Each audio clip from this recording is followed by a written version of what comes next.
থেকে দেখছেন প্রত্যেকের উদ্দেশ্য করে আমার একটা বার্তা। আগামীকাল 27শে মে খিলকাপুরে ফিরকাহ আহলে সুন্নাত ওয়াল জামাতের ব্যবস্থাপনায় যে ওয়াকফ কালাকানুনের বিরুদ্ধে যে প্রতিবাদ সভা এবং এই আবহাওয়া চারিদিকে ঝড়পানি হচ্ছে, এতে হয়তো অনেক মানুষ দ্বিধাদ্বন্দ্বের মধ্যে পড়ছে। ইতিপূর্বেই কয়েকজন ফোনও করেছে। ইতিমধ্যে মনে রাখবেন একটা কথা, কোনো অবস্থাতেই আমাদের প্রোগ্রাম বন্ধ হচ্ছে না ইনশাল্লাহ।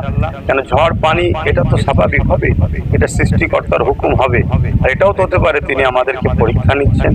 আর আমাদের আন্দোলন সংবিধান বাঁচানো এবং ইসলাম ধর্মের ঐতিহ্য মসজিদ মাদ্রাসা কবরস্থান খানকা যেটা ওয়াকফ সম্পদ, এটাকে বাঁচাবার লড়াইতে এই সামান্য ঝড় পানিকে দেখে আমাদের পিছিয়ে গেলে বা ঘরে বসে গেলে এটা আমাদের চলবে না।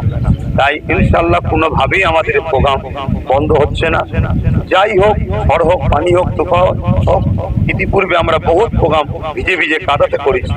আগামীকাল ওয়াকফ কালাকানুনের বিরুদ্ধে আমাদের এই প্রতিবাদ সভা অবশ্যই হবে ইনশাল্লাহ।